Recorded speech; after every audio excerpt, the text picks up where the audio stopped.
Welcome once again. In this video, learners, we are going to solve the question number 4 and question number 5, which are basically relevant to the ratios. ठीक है, तो ratios में हमने क्या solve करना है?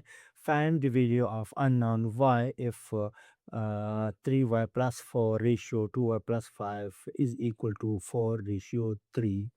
तो हम जानते हैं कि हमारे पास हमने क्या मालूम करना है, y मालूम करना है। तो सबसे पहले सॉल्यूशन में हमने कहेंगे y को चूंकि हमने फाइंड आउट करना है, तो कंडीशन हमारे पास जो गिवन है वो क्या है, तो उसी को हम लिखते हैं according to the given condition.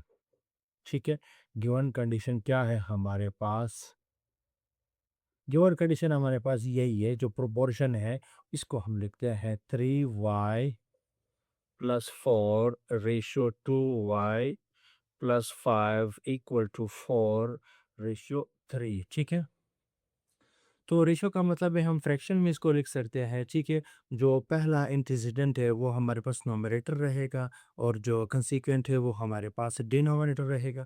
तो हम इनको लिख सकते हैं 3y plus 4 divided by 2y plus 5 equal to 4 upon 3। ठीक है, इसके बाद क्रॉस मल्टीप्लिकेशन के ज़रिए यहाँ डिनोमिनेटर जाके इक्वेशन के दूसरी तरफ जो नोमिनेटर है उसके साथ मल्टीप्लाई हो जाएगा।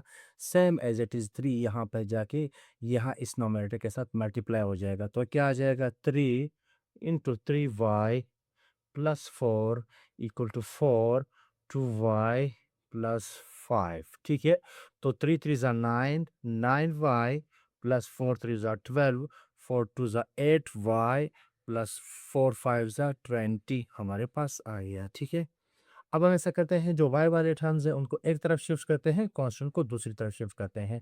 तो 9y, इसका जो लाइट टर्म है वो 8y है, तो इस तरफ आके नेगेटिव हो जाएगा और 12 उस तरफ जाके नेगेटिव हो जाएगा। तो 9y में से 8y निकालो, 1y रह जाएगा, तो यहाँ पे रिजल्ट रह जाएगा 8। 10 y इज इक्वल टू 8 हमारे पास आ गया। क्वेश्चन नंबर 5 की तरफ बढ़ते हैं। क्वेश्चन नंबर 5 क्या है? वही कहानी कह रहा है कि ये दो रेशो इक्वल टू ये दो ratio, find the value of v। इसमें अननोन जो है v है उनको आप फाइंड आउट करें। तो वही v है इस दफ़ा अगेन, यहाँ पे हमने v फाइंड आउट करना है।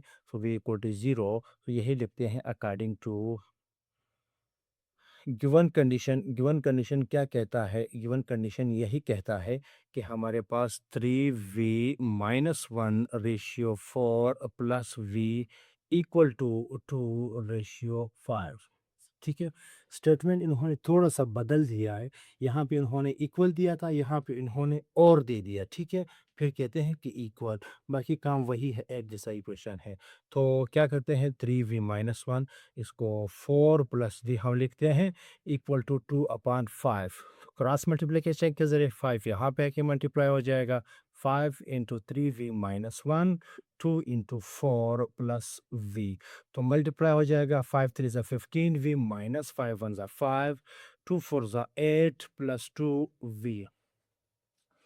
पिछले क्वेश्चन की तरह v को एक तरफ शिफ्ट करेंगे, कांस्टेंट को दूसरी तरफ शिफ्ट करेंगे। 15v माइनस 2v 8 प्लस 5, तो 50v में से जब 2v निकल जाए तो ये 13v आ जाएगा, तो ये भी 13 है। यानी कि v is equal to 13 upon 13, v is equal to 1, 10 v is equal to 1। तो इस तरह के अगर आपके पास इक्वेशंस आते हैं, इसमें आपने जो दो इक्वल रेशोज़ होते हैं यानी प्रोपोर्शन में आते हैं, उनमें एक अननोन होता है, तो उनको आप इस तरह से सॉल्व कर सकते हैं। बहुत ही आसान है, तो उम्मीद है आपको कोई कन्फ्यूजन नहीं होगी।